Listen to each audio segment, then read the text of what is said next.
Hello, I wanted to show you this mini journal I made. This is my second journal, and I made this to send it to a friend. So this is a gift.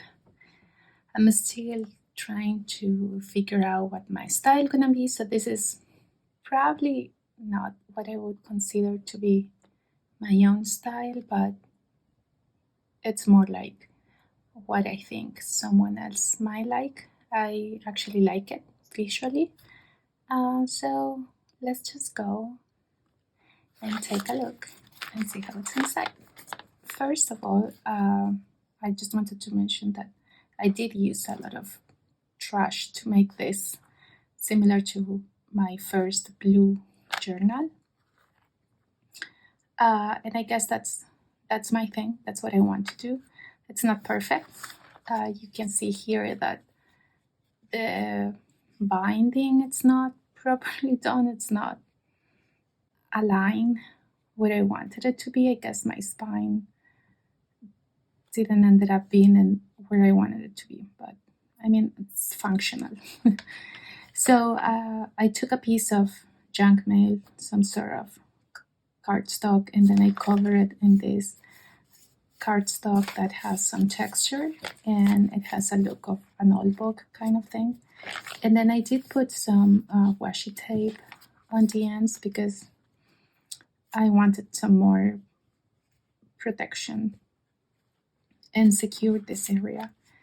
And I made this journal name plaque. I don't know what they are called.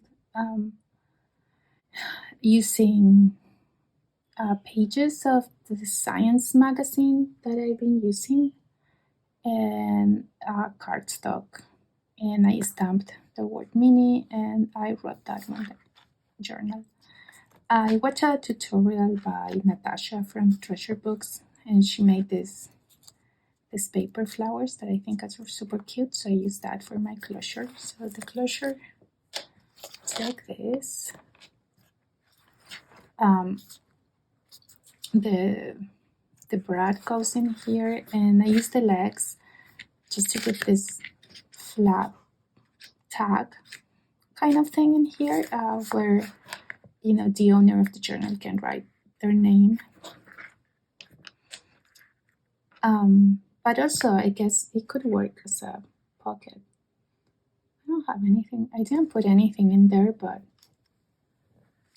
it could also be a pocket. I didn't consider that before. So the inside of the cover is another piece of the science magazine.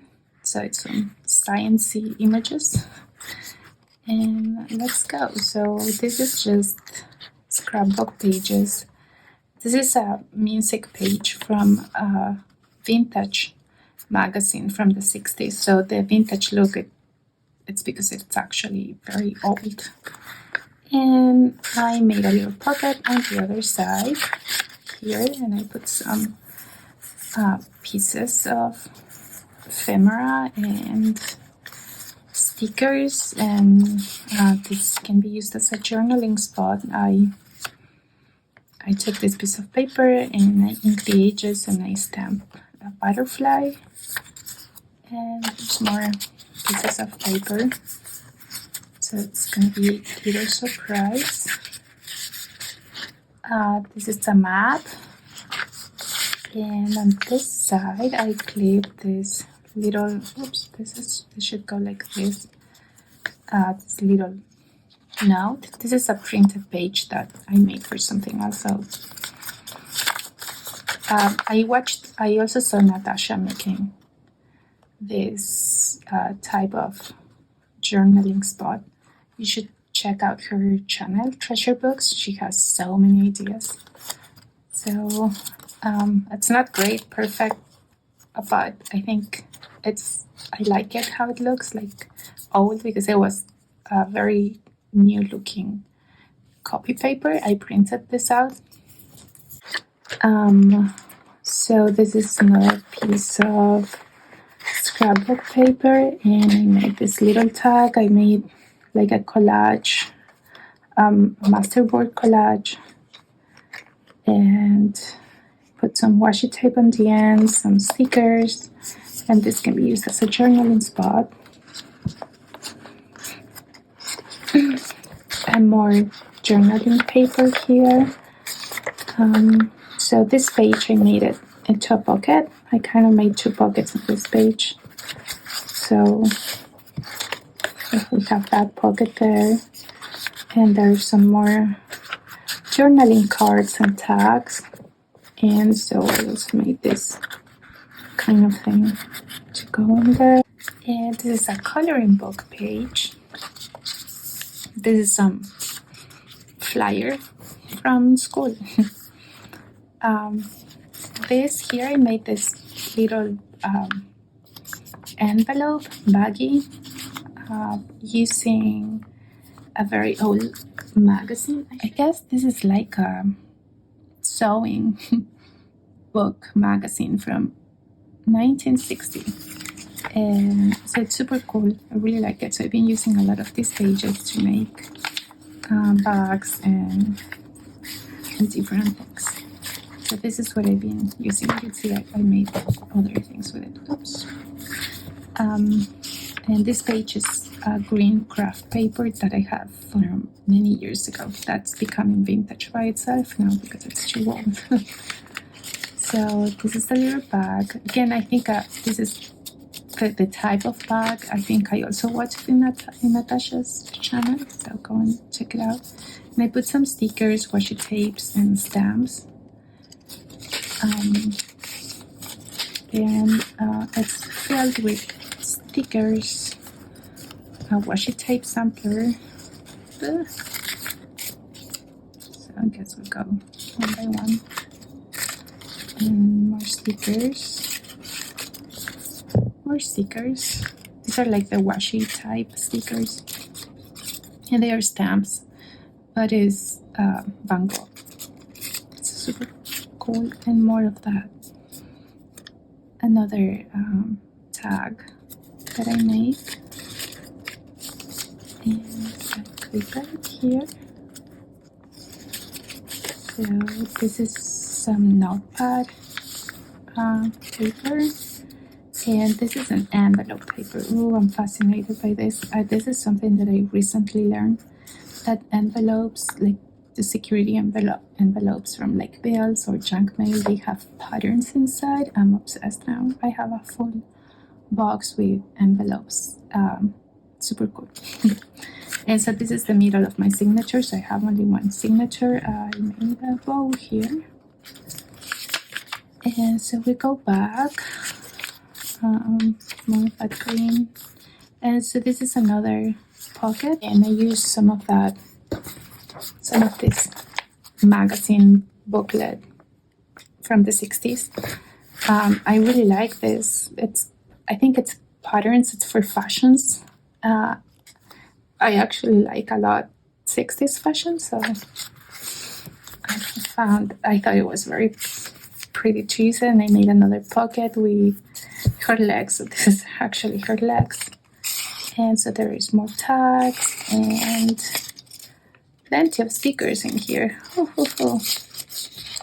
I think this is I'm hoping that the person who gets it, that they're going to enjoy finding the treasures, because that I find very fun. And more journaling spots in here. I guess you could also use this as a journaling spot.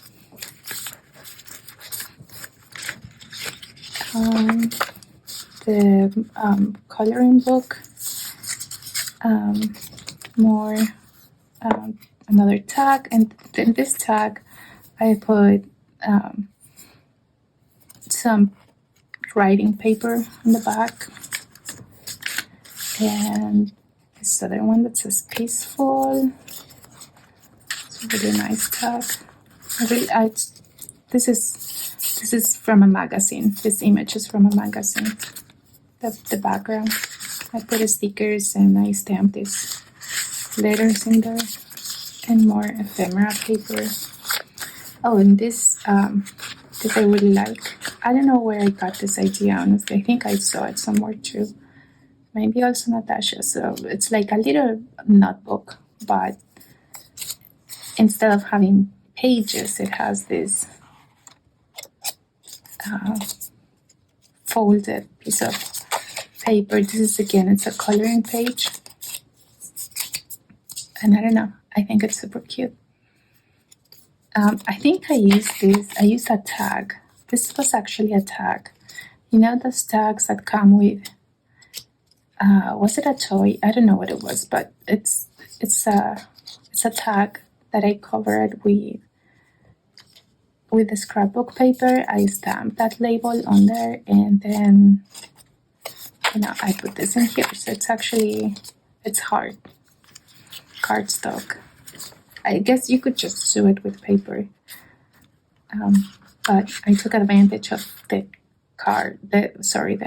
tag that already had the shape and the hole. And on the other side, I have more tags. Oh, I guess this one. Maybe I'm gonna need to change this. Some more paper and tags. There, the map. This is part of another magazine. It's this page. I think this was popular probably in the US in the 60s. It's called Highlights. It's a book for children, and it's from 1968. So the images in here are super cool, and I don't know, I find it very interesting. And again, the paper looks vintage. I don't have to age this paper. It's already aged by time. So these are letters to the editor from kids. They're actually super cute to read, so I thought it was a good addition to the journal, to read that. And then here there's more papers to decorate, and another tag that I made. This is the scrapbook paper, and more paper and images. And another tag here, so I made this little pocket at the end. And still we have a tag with a butterfly. I really like how this tag looks like. And a butterfly sticker. So this is again, this is our closet.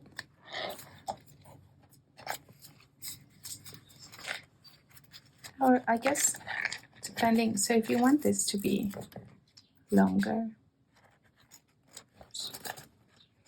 to dangle there, you can use, you can put it like this. So yeah, that's my second journal I've made. And as I said, this is gonna be a present. I hope they appreciate it. It's not perfect, but I'm still learning. And having fun making them. This been like, I'm consumed by journal making now. Super fun. And I really like using materials that already exist. So I haven't, other than the stickers and the pieces of ephemera and papers, it's not things that I bought. All the craft paper, scrapbook paper, and cardstock that I've used in this journal are things that I already had from probably 10 years ago. So, and all the rest that I bought it secondhand. So nothing, it's really new here. So I really like that I can reuse material and make something new out of trash. And that's it. Thank you for watching, and I hope to have something else to share with you soon. Bye.